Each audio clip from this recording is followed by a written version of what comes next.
and CEO at El Paso startup Parabic, a company that's helping Flutter-based app development teams with designer and development handoff.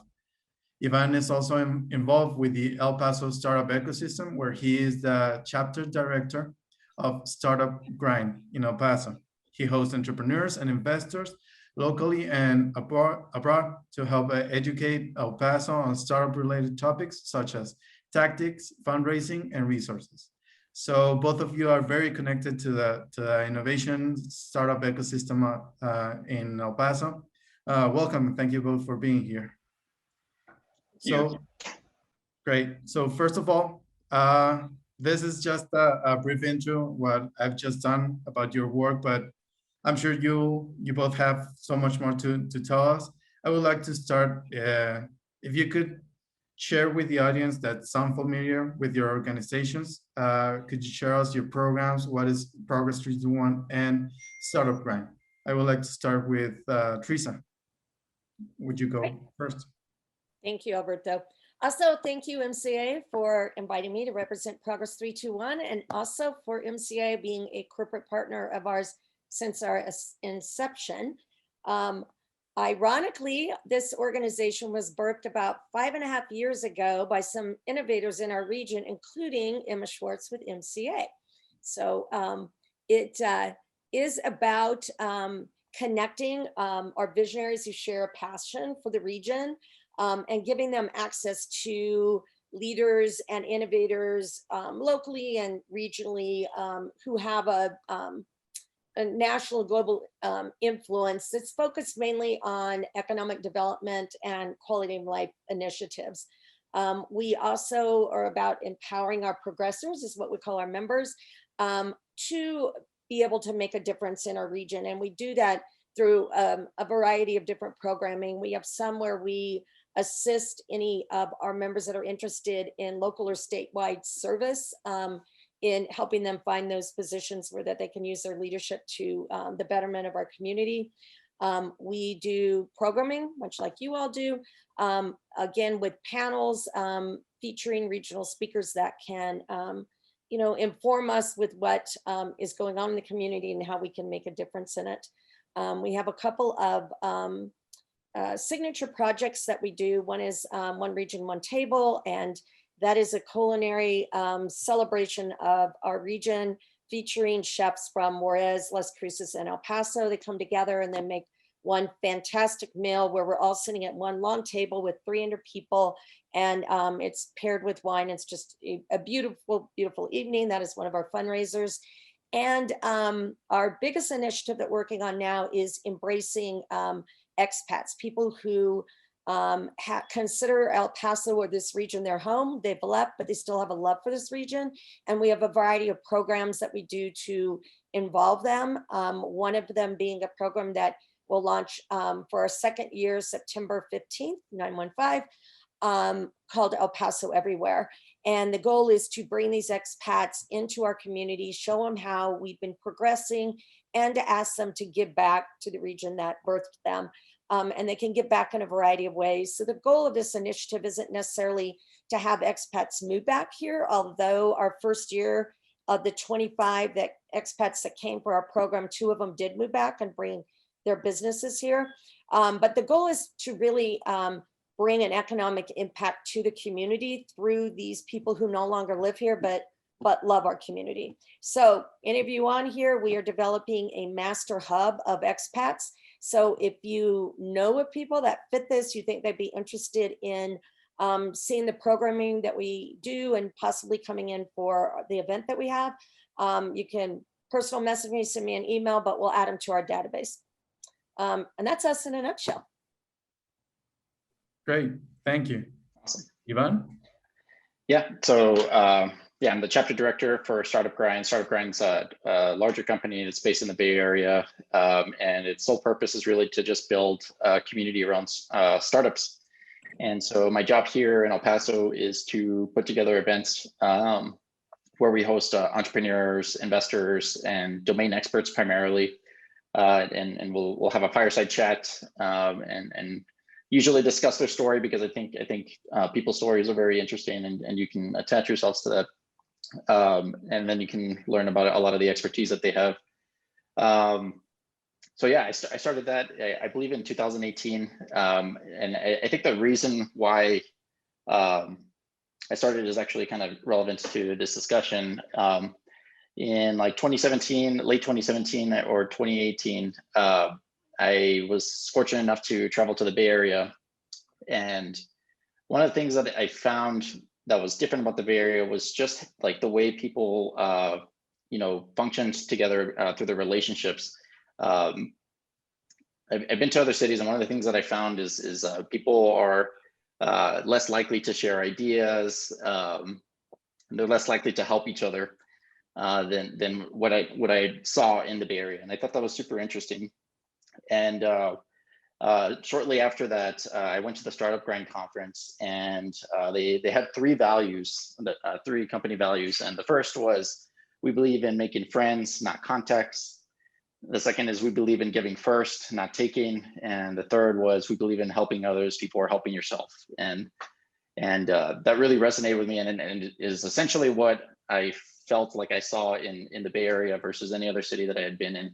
And basically what I wanted to do was bring those values and try to build a community around that here in El Paso. And that's why I asked Startup Grind if I could start a chapter here in El Paso, and thankfully they agreed.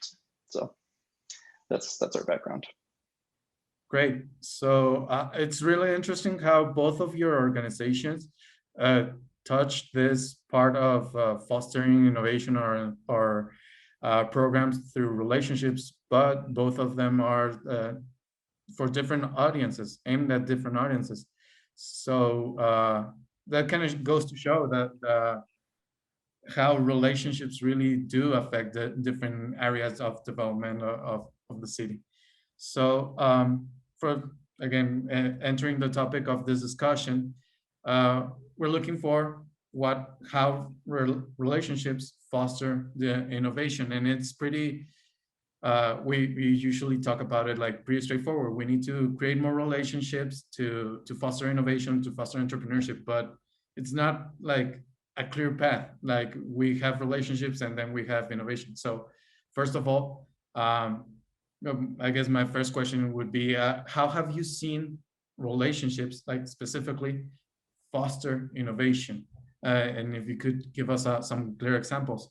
I would like to start now with you, Ivan, and with Startup Grind. Sure. So I think I have less visibility from the Startup Grind area, but I have some visibility to this from me being an entrepreneur as well. And one of the things that I really value through relationships is really three things. It's brought me three things, which is getting access to talent.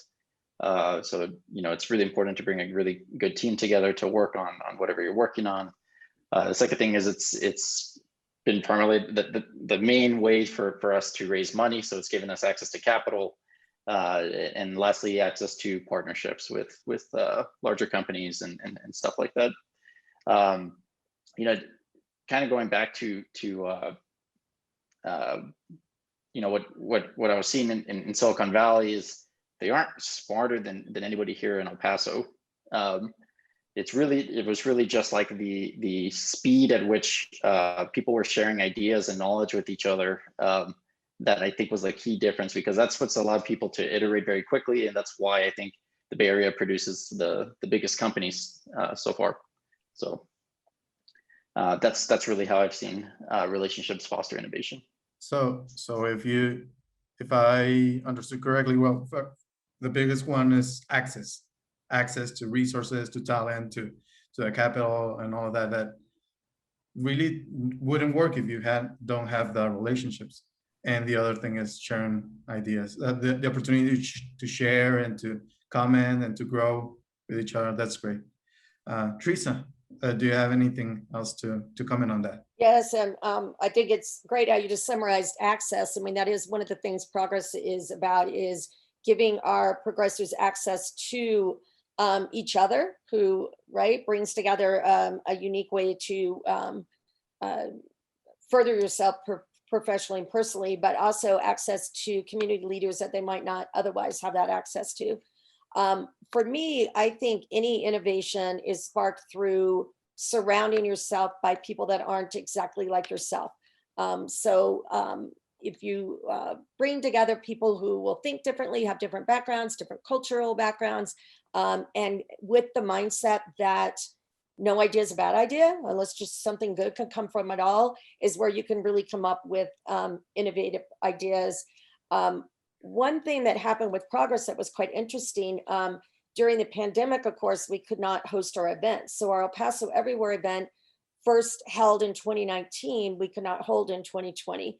And there was a couple of our expats who we were staying in touch with, and just here's what's going on in El Paso, inviting them to our virtual programming. And they actually reached out and said, we know that Progress is sustaining themselves just on membership dues right now, and we want to support you. So we want to become members, and we think you should start an expat membership, a way where that people that still believe in this city and they believe in what Progress is doing and believe in our expat initiative, we want to help you, and that way it can help spark new, funding for the organization. So it was through our desire to engage expats into our community to do El Paso Everywhere, but staying in contact with them, especially when everything was virtual, right? That actually gave us an opportunity to engage them even more. It came from them. So without those relationships, if we had not started them and kept them, that whole new angle now that Progress has as creating now members that don't live in El Paso, allows not only our progressors to have an outreach now to people that are in other cities, but it now allows these other people in other cities to stay connected with what's happening in our city. So I think that was, again, came from relationships that had been made, and it strictly came from them. Yeah, so they wouldn't have the opportunity to engage on that level if the relationships hadn't been in place and if the network was absent, right? So also having the relationships gives the opportunity to do things. That's great. You're both expert networkers. Is it hard to start building those business networks from the ground up? Like, for example, if someone is just starting out on their entrepreneurship journey, or someone, even a business owner that wants to get more involved in the community but doesn't have the connections. So building up those networks, do you think it's hard? Who do you want to go first? Yeah, sorry. Let's start with you, Tresa. Okay. I don't think it's hard. I think it's a matter of getting out and meeting people. And I know not everyone feels the same comfort level of maybe walking into a room where you don't know anyone. I always tell people in that situation, if you're not comfortable for it, there's other people in that room that are also not comfortable, and they might be standing there by themselves. And that's the perfect one to go up to and just kind of engage with that individual. For me, the third day on my job, I went to a Central Business Association luncheon. I knew nothing about CBA. I just had gotten an email, and the Borderplex Alliance was speaking, and I thought I needed to know what they were about. I went to this meeting really not knowing much about my job, and everyone was going up to this one guy and just saying, congratulations, congratulations. So I was intrigued with who this individual was. And I used to live in El Paso, right? And then left for 13 years to move to Austin. And so I was an expat myself and came back. So people that meeting were coming up to me saying, hey, you're back. This is great. So by the time we left this meeting, this individual came up to me, and it was our incoming county judge, Ricardo Samaniego. And he goes, who are you? Everybody's coming up to you. And I go, well, who are you? Everybody's coming up to you. We spent 45 minutes after that meeting talking. He was completely, never had heard of Progress 321, but was interested in what it was. We followed up with a lunch where I engaged him more with what was going on. I let him know that we were interested in developing this El Paso Everywhere concept, which actually came from a concept out of Detroit. And there was a group of us that was going to go to Detroit to check their event out. Judge Samaniego went with us to Detroit, experienced it, and since then has been a huge advocate for our organization. So that has been a really, really key relationship for Progress 321. And it started by just getting out and going to network at an organization. And for me, Central Business Association is businesses that are in the central area, and they're really good contacts. So you just have to put yourself out. I'm also a believer, and I know lots of people are like, business cards are out. They're no longer the thing. I think they are not out. I have a rather creative business card, and when I hand it out, it immediately kind of sets the tone for what kind of brand you want for yourself. So I still believe in that. But one of the things I do in developing my network, and I do this for a variety of reasons, the moment I meet someone, so when we were on a call last week and I just had met Ivan, I immediately went to LinkedIn and befriended Ivan and said, hey, we're starting our networking. But I do that so that if I've met them, I follow up with a comment about how that I met them. But that allows me now to have this network that I can always go to. And sometimes I'll do it through Facebook as well. But I do that so that I can remember who these people are that I met, but then I also just have a tracking of them. And so it was great to then go on and go, oh, wow, Ivan and I have a mutual friend, Eric Pavia, who I think is also on this call. And Eric was one of Progress 321's board members. So you immediately find a way to connect with someone this way. And that makes it just that much easier to keep the relationship credible and an excuse to keep it going as well. Great. Ivan, would you like to add something? Sure. I agreed with what Tresa said. One of the things is like, I agree that it's not hard, but I think it takes a lot of time to build a network. I think that's probably like the biggest challenge, and probably the most intimidating thing is and maybe people recognize that or maybe they don't, but yeah, it just takes a lot of time, because I don't think one of the approaches I've taken to meeting people like at an event or something is just like individual conversations and making that a really meaningful conversation. Not, I've met people who are just networking for like the sake of networking, and I don't think they make that much progress when they do that. But the people who I sit there and I really listen and I ask about their story and stuff, those are the people who I almost feel like are friends now, if that makes sense. And one thing, I'm an engineer, so like a lot of engineers are identified as introverts, and I think there's a perception that you need to be an extrovert to network. And I actually think that introverts have a really good advantage, because they are able to get really excited with the one-on-one conversation. So for all the introverts that might be nervous about reaching out to somebody, like recognize that in many ways you have an advantage there. And the last thing I think I can touch on is I think a really big rule of thumb that was shared with me a long time ago was to bring value to the relationship before asking for any favors. One example is one of my friends had brought an investor in town who I got to meet here in El Paso. He was based in New York. He's a healthcare investor, and I don't work in healthcare, so the relationship with him having expertise in healthcare wasn't that useful, and vice versa. But I went to New York and I messaged him and said, hey, I'm in town, if you're down to get a coffee or something. And he actually needed help with like some IT stuff with his email. And I ended up helping him over like 4 hours while I was out there. And immediately it kind of just seemed like I wasted a bunch of time. But in the long run, 6 months later, I sent him an update on the company, and he ended up making a bunch of intros to other investors that he knew that might be interested. And so, that's something that I did that it immediately could have seemed like I was wasting time, but actually provided a lot of value for me in the long run. So I think it's really important to try to provide as much value as you can before you ask for something. Yeah, usually I've seen that people think that networking and creating meaningful business relationships is hard. It's Besides the point that you said, Teresa, about actually putting yourself out there and going to meet new people, maintaining that business relationship, and how do you like keeping in contact and not just split go different ways.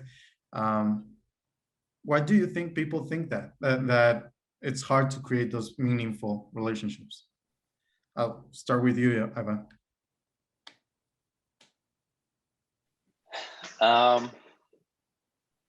So why do I think people believe that creating meaningful business relationships is hard? Yeah, besides the getting out and putting yourself out there, like the initial meeting people, that's hard, building the network, but also maintaining it and creating meaning out of it. Yeah. I think just like treating a business relationship is a lot like a friendship. If you don't check in with your friends and see if they're okay, they're not going to be your friend for much longer. And so, yeah, I think just checking in and giving updates, and especially one thing is like if you ask for advice or something and they give you advice, one thing that's super important if you want to keep receiving advice or keep receiving help is reaching back out and giving that person an update and say, hey, after our conversation, I did this, and that, and it helped me with all of this. And so I just want to thank you for that. Just saying thank you. And people like to help people. It's so. I don't know if that answers the question, but that's one way to maintain a relationship. Okay.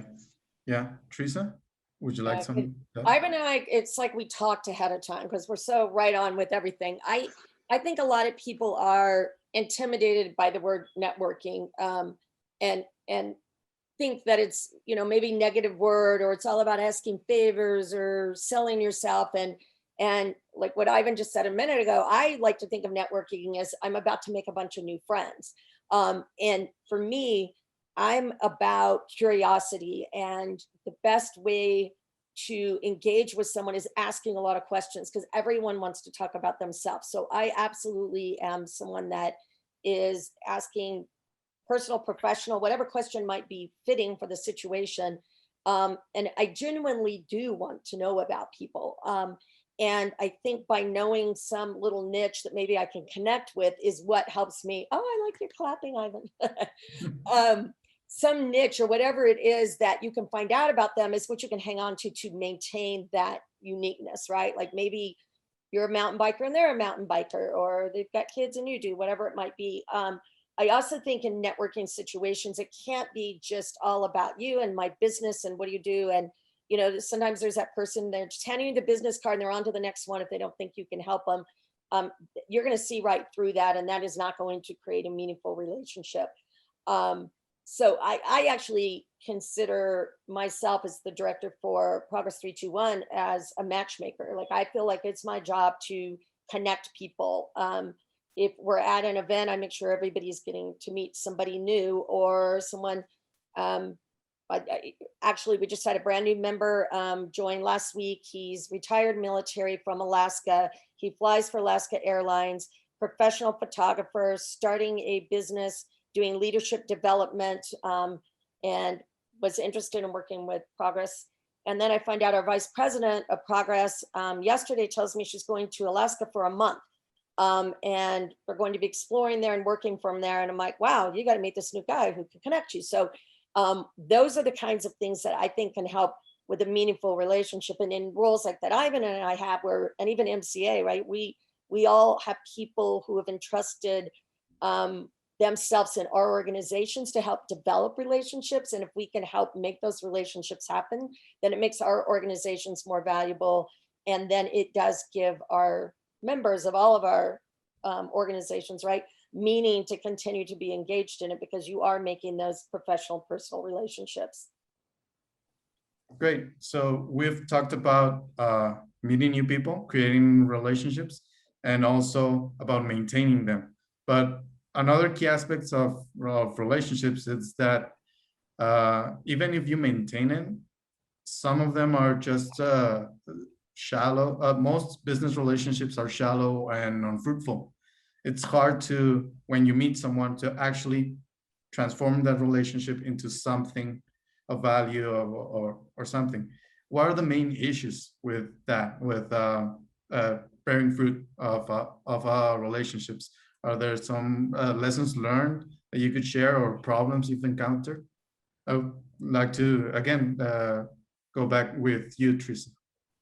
Um, I think for everyone, it's bandwidth. There's only so much time we have to invest in all the relationships that we have. For me, I try to find a time that's appropriate. So I am big in, like I said, immediately when I meet someone, I go and engage with them onto social media. So I do try to follow if they posted a success. Right now, we've got a bunch of UTEP MBA people posting their pictures. So I'm following up personally saying congratulations for that. If they're a member, we actually post it through our social network. So I look for ways like that where I can at least engage with them when it might be appropriate. So maybe whoever just got their MBA, I might not have a reason to reach out to them because there's only so much you can do, right? But if there's something that I know makes sense for them, or something's not, they're going through a challenge, then I try to reach out with them too. I find one way of really enhancing a relationship is getting to know their significant other or their children, or at least asking them about it. And if they're posting pictures of their kids, man, you like that, or you ask them about their kids, because there's nothing else that anybody ever wants to talk more about than how great their kids are, right? It's really finding what is meaningful to that relationship and how can you stay interested in that and help them through it. It's a lot of what Ivan said before. I just think that, I guess I don't like to think of any relationship I have as shallow. I just like to think of it as nobody has enough time to take and maintain all the relationships they have. And it's just put the effort into it when the time's appropriate. And when you have that time, I do know that I started at the beginning of COVID, but then everything got really crazy. But my goal was every day I would send a postcard out to one of our members, because I thought that's not overwhelming. It's just one postcard. I'd have them pre-stamped, I'll pre-address them, and I'll get a note out. And that went for a while, but I didn't maintain it just because of other bandwidth, right? But I think we can also place goals like that we might be able to obtain, and that can help keep the relationship going. It's all yours, Ivan. Yes, I don't have much more to add to that. I think the only thing I can say is like through an example that that I experienced, but like I really think that like not every single business relationship has to be like your best friend. You know what I mean? You don't have to have infinite best friends. You can have just your core best friends, and then maybe these other relationships that aren't as relevant. You keep them close, but you don't bother them with like.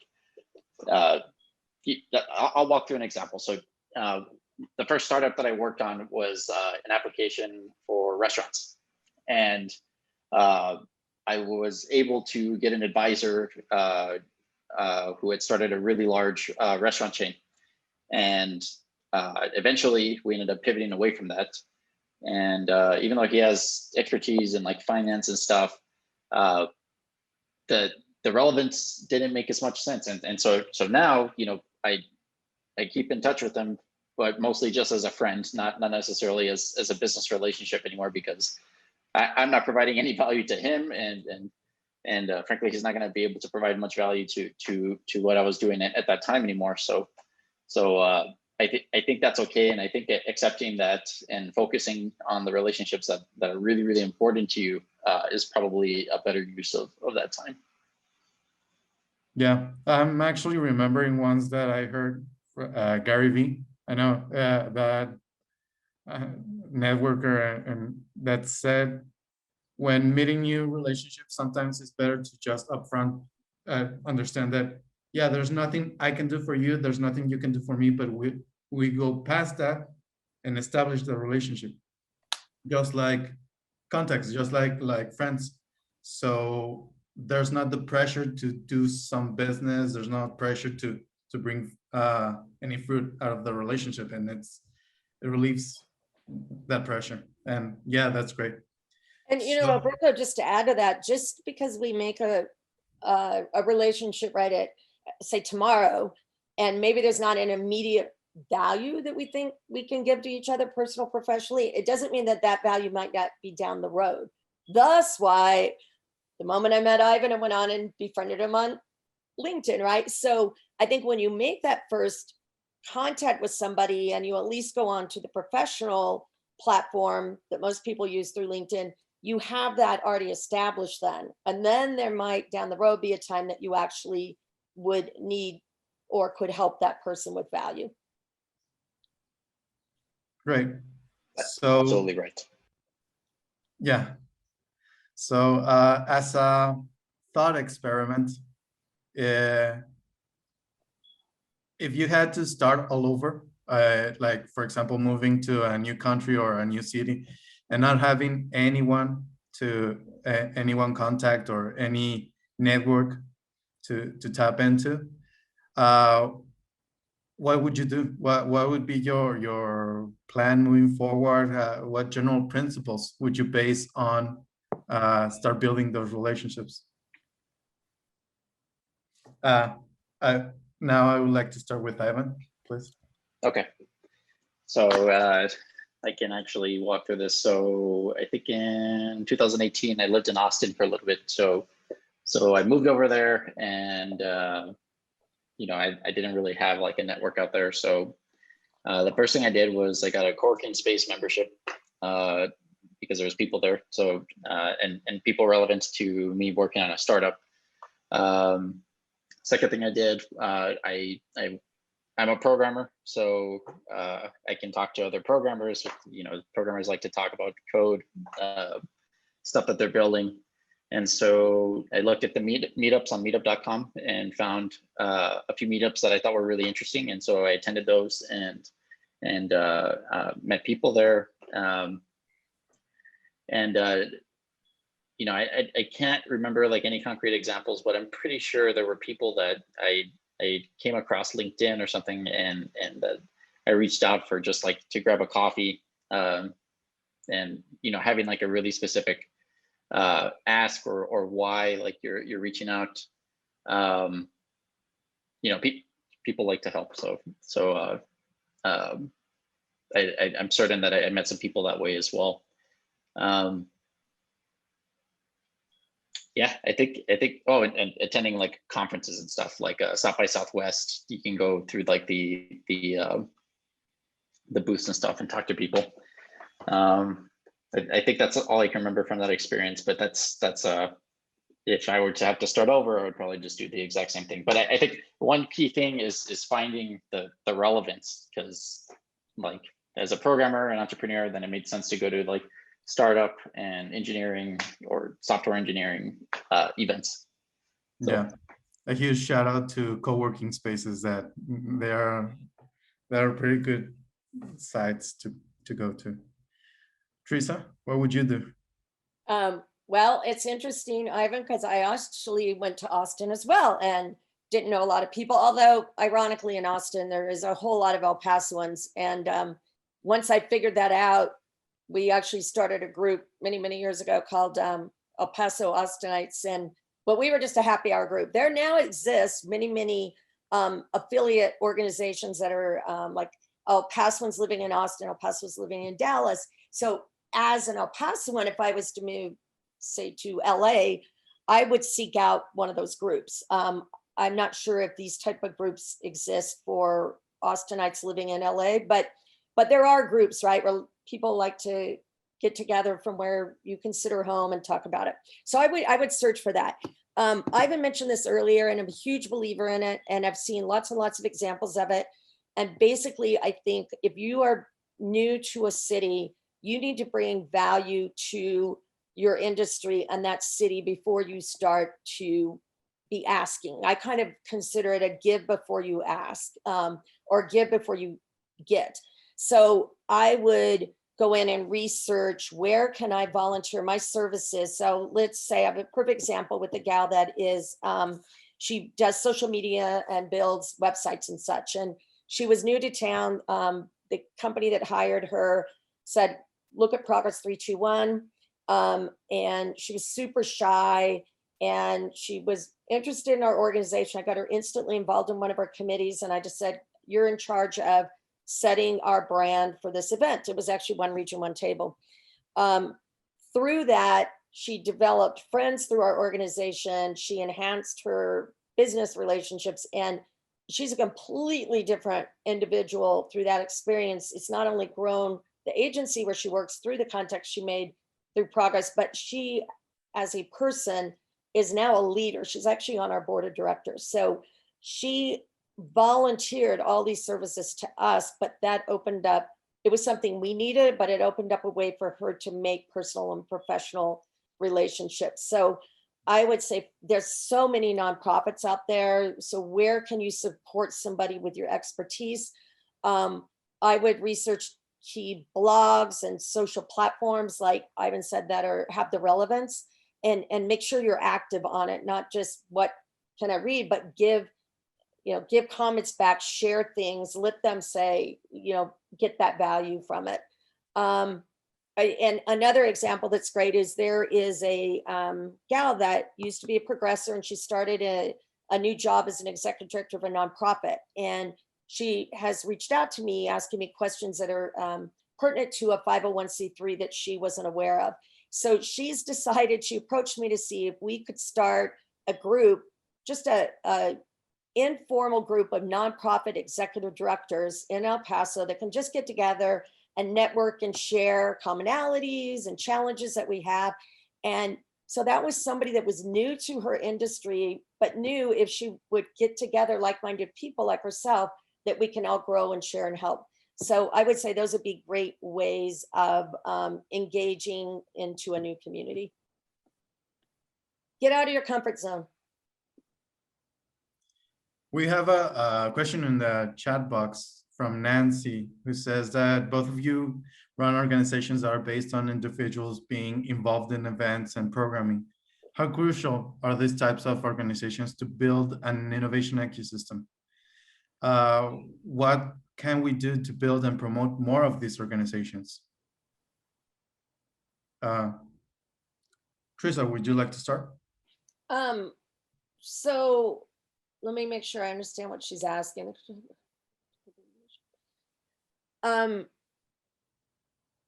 Well, okay, I'm a huge believer in membership organizations. I've been involved in Junior League, Rotary, executive forums. I believe everything that you really do in your life is based on relationships. If I need a plumber and there happens to be a plumber in an organization I'm in, I'm going to that plumber, even if he's a little bit more expensive, because it's a relationship and I know that relationship will take care of me.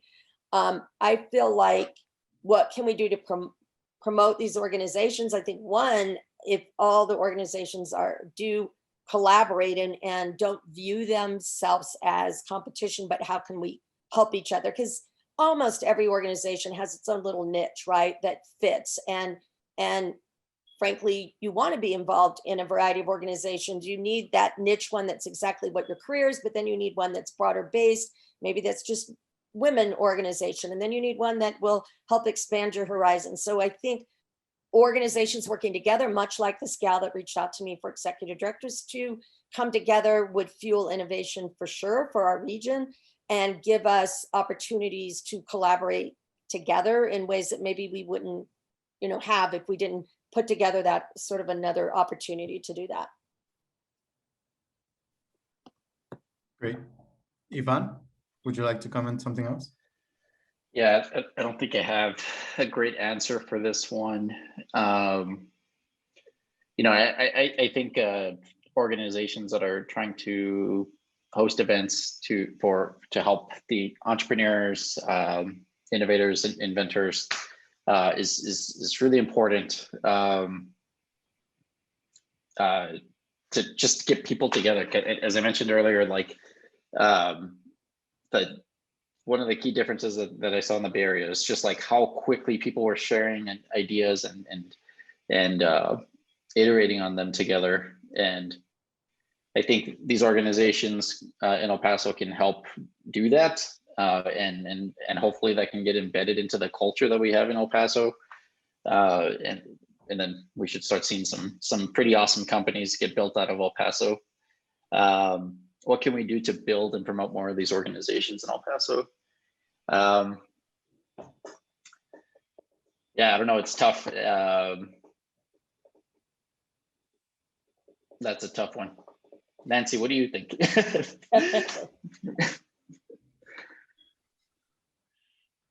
So, yeah, that's all for me.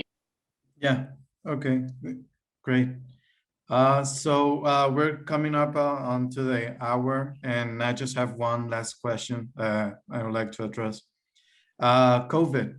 So COVID has been a game changer for all industries.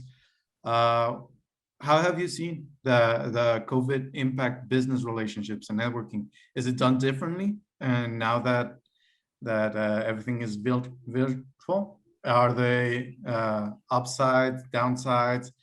How do you see the impact of COVID? So, Ivan, would you like to start? Sure. So at first it was really weird because, you know, I think the best examples that I have in my head are primarily with investors. Investors have normally do not make investments unless they meet the person in person, and that, you know, obviously was not going to be possible for the next year at least, and so that had to change, and so people started, you know, switching over to Zoom, which we're on, so everybody in here's at least used it once, and you know, that's at first it was weird, but I'm actually now kind of thankful for this because it opens up a lot of opportunities. Previously, you know, I was trying to travel to the Bay Area, which is expensive, to meet different investors, and now it's normalized for me to just jump on a call over Zoom. And I even have investors that I've never been in person at all. So that's you know, because that's normalized, that's made it so much cheaper to network and build relationships. You know, and one cool thing is, you know, you can be on a call with somebody in Japan at 9 a.m. and then talking to somebody in New York or the Bay Area at 9:30 a.m. You know, I think that's amazing. And so the negative consequences of this are probably just like it's a little bit harder to read people because you can't see their body language.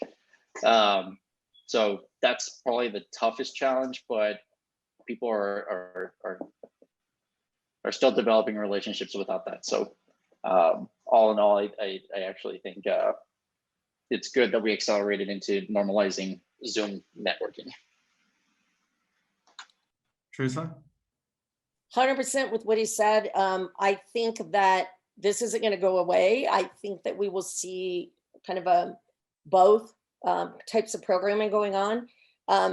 For us, like Ivan said, virtual allowed us to engage with people all over the world. So when we had to pivot and start doing virtual programming, our second virtual program was on Earth Day.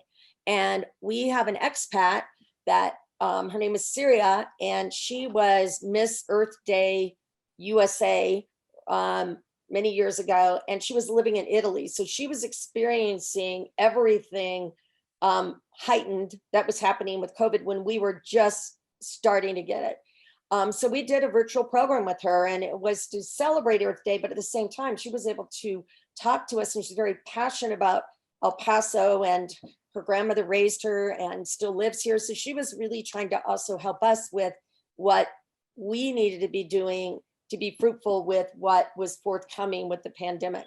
And the beautiful thing is she moved back and she's living here, and she's also a progressor. So those types of relationships were enhanced because we had that ability to engage with people. And for us, it also allows us then to engage the expats that Progress is embracing into virtual programming, because now it's so much easier, right? Like they're not going to, like Ivan said, it's hard to get on and just expense-wise fly somewhere. Well, now we can just get on and do this. I also think in a lot of situations, it's made some of the relationships a little more authentic, because you have, oh, I'm so sorry, the dog's barking, or my cat jumped up on here, and oh, the baby's crying, oh, look, my little 4-year-old wants to show you the drawing. And when you have that authenticness, it really fosters a much more openness and communication. You feel that personalizedness about them, and it kind of accelerates the trust. It's like we become into your home, right? So I think that's been positive for us. I also think there's just been innovation in, and Ivan, you probably do this. I've done it once, but I've had lots of people reach out to me to join this clubhouse where you drop in audio conversations. So, right, Ivan, you're shaking your head. Have you done it yet?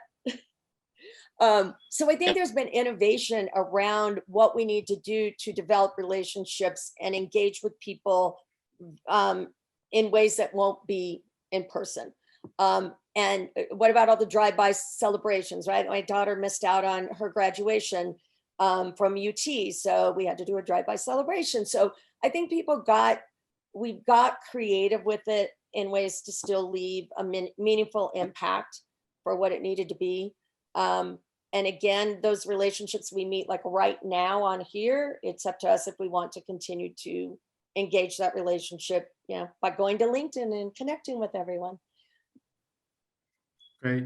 So everyone, we're coming up to the hour. We still have a couple more questions, especially from the audience that are very interesting and I would like to touch. But before everyone has to log off, if they have to continue with their evening, I would like to thank everyone for joining. And of course, you're invited to hang on just a bit longer to go over some audience questions.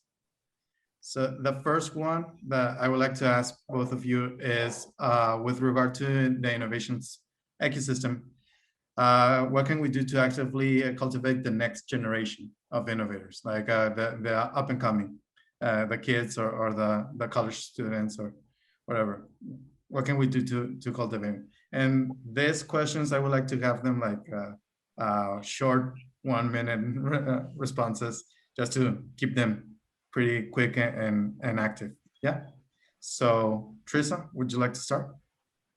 I think we need a more systemized mentorship program that goes on. So if an undergrad is into engineering, and we have certain people, maybe they're UTEP alums or whatever it might be, where we can engage them to help them meet the people that they need to and get involved in something that will help them along with their careers. I think it all relies on some system of mentorship. Great. Ivan? I think one big thing is, Paso, I don't think we have in our culture risk taking. I think we're a little bit more conservative, and I think that limits the amount of ideas that people are pursuing. So I think educating our youth on seeing entrepreneurship and innovation as a pathway, educating students that they can do that, it should in the long run change things, and also just accepting failure as like a really good thing. I personally have failed many times, and I blame that failure to a lot of the successful things that do happen in my life. So I think that's really good. Great. And both of you mentioned that when networking and creating relationships, it's better to offer value and to offer and to give before you ask. What would you recommend to undergrads that are still in the process of gaining a career, starting a career, gaining knowledge and networking? What would be your recommendation for networking? Ivan, would you like to start? Sure. So, I had these two high school students that used to actually help me with Startup Grind. but they offered to help me for free. They helped manage the social media and stuff, and that's sort of you know, they didn't have anything to provide value to me as far as like in other words, I was the mentor in this situation. And so in this scenario, because they helped me, I took them to Silicon Valley and took them to the global Startup Grind conference and stuff. So I think, you know, reaching out to people who you want mentorship from and offering to work for free. Even I did that too when I was even in high school. And that pays off a lot in the long run. Tresa? Absolutely. Everything that we talked about for anyone that's hypothetically moving to a new city, what would you do? I believe that's what the undergrad should do. And I think if they should seek out what kind of company / leader that they want to align with and see how they can get involved. And it's about, I'm eager to learn and give to you. I will come in and help. I mean, almost any nonprofit organization is in need of anyone that can come and volunteer their services, and that would be a great way for them to do that. Awesome. Thank you so much, both of you. This whole conversation has been filled with wisdom nuggets, and I hope everyone on the audience has taken out some key things that they could apply to their networking, to their relationships, and foster innovation. So if no one else has any other questions, I saw that Ivan, you've already answered one from Nancy on the comments. So we're coming up to the hour, and before handing over to Nancy for closing the event, thank you, Ivan, Tresa, for being guests of this, being part of this series of Tech Tuesdays. And also, I would like to invite everyone in the audience for our next month. Tech Tuesday is going to be an innovator showcase. We're going to have 2 startups from the Innovation Center that have we feel pretty proud of and have shown a lot of progress, and we will have them showcasing their startups, their work, and their experience. Just for anybody that's still on the fence on going the entrepreneurship route, we'll have them there ready to take any questions and comment on it. So thank you all, and Nancy, I'll hand it over to you for the closing. So Alberto, Tresa, and Ivan, thank you so much for your participation. I thought it was a great program, and I can't stress enough that people listen to what you said about creating networks based on strong relationships, not just trying to see what you can get out of someone else, but based on really creating friendships and relationships that will last. And so thank you again, and I'll keep the link open for a little bit so you can look at the chat and get everyone's contact information. And if you want to look again at the postings we've put up there for the opportunities that we have open at the MCA. And once again, I hope it's Tuesday. I hope you have a great rest of the week, and thank you. We'll see you next month, June. Bye-bye, everyone. Well, thank you. Awesome. Thank you. Thank you.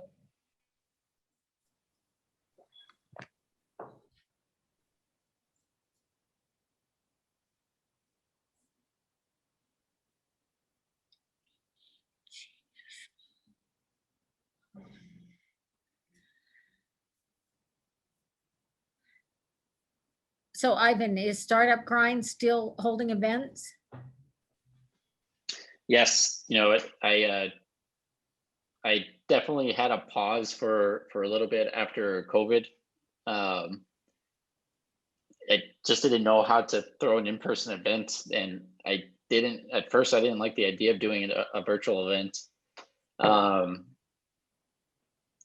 but then, recently, about like 3 months ago, I realized that like I need to be doing that because it's these types of events that whether it's here in El Paso or some other community that I'm part of, that's made a really big impact for me, and so I feel like I need to be doing my job and doing something for the community. So and Startup Grind is sort of my outlet for doing that. So started dedicating my Saturdays for community, and yeah, so I have, I'm supposed to host 10 events for every year, and I think I have at least half of them for this year.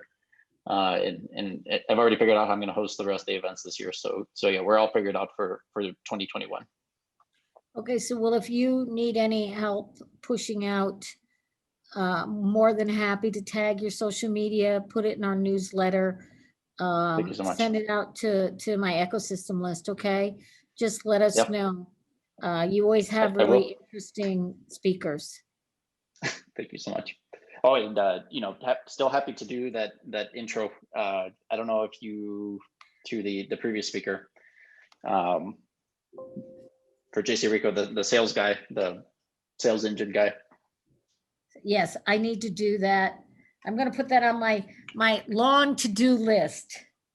No, all good. And All good. I will do it because he does need some sales assistance. Cool. Okay, Perfect. I'll get that done. Yeah, the Vemidoc, right? Yeah, VemiDoc, they're as I said, a virtual health platform. I did saw that they Gotcha. got investment from Saba, right? Recently. Yeah, I know they were seeking one. Yeah, I think that they confirmed it. They've sealed it. Yeah, Yeah, they're an interesting company. So Ivan, Awesome. well, you got your first seed investment just recently too, right? 5 months ago? Yeah, we closed everything up in December, and we still considered a pre-seed round. It was a small amount of 300K. So I'm in the middle of fundraising again right now. So We have the seed fund that should be opening. We should start raising and the fund at the end of the summer and open it by the winter, by late winter. awesome. Okay, That's so great. there'll be a lot of balloons and everything going up when that happens, so you'll know. Okay. Awesome. Okay. All right. So does anybody else who's hanging out on the Zoom have anything they want to discuss? If not, we'll close it off. Ask a question, Gamma. I know Gamma. So Gama, are you new in town, from here, back in town? I moved to Midland, Odessa about 8-9 years ago, and I started a little startup. And I was choosing a city where to start it or have the headquarters. So it was like between Dallas and Austin, and all those big metro places. But obviously, I have family here, so I really strongly believe in local economy growth, right? So El Paso it was. And is your startup called ESCO? Am I saying that right? Yes, ma'am. Let's go. Correct. And what do you do? Tell us a little bit about yourself. Oh, we're a service company, sort of like Uber. We do a peer-to-peer on-demand delivery. So let's say you need something from point A, then you go into obviously the app or desktop, and then you decide what you want to pay. And that's the biggest takeaway from other traditional delivery platforms. But yeah, essentially it's like another Uber, but with a more open network infrastructure. So I just look for esgo.com. Esgodelivery.com. Esgodelivery.com. Okay, I'll check it out. Yeah, Interesting. definitely. Yeah, we've been doing a lot of progress. Actually, Ivan, you know, I was hearing about whole networking and all that, and it's just so crazy how much value. I'm gonna set Ivan for example. How much Ivan has given me a lot of value and insights. So that's pretty cool. And you're a Green Bay Packer fan Yes, man. Go Brett Favre. too. They're my team, I have to say. I actually own a cheese head. My friend owns my roommate owns 2 stocks. Oh, I does he design really? Yeah, but to be honest, it's just bragging rights. It's not something crazy. So, and it was like $800 a pop. Oh, God, yes. Yeah, they were going crazy for it, and I opt out because I didn't want to spend $900 on a bragging paper. Yeah, I don't know. That'd be tempting. Yeah, yeah. Okay. Well, All right. Well, alrighty. Well, nice to meet you. We're on LinkedIn, and that's how I connect. I'll try to shoot Okay. you an invite, right. but thank you for the event. all right. You're welcome. And I will close it off now. Thank you again to everybody and to Alberto for the great job you did. Ivan, thank you.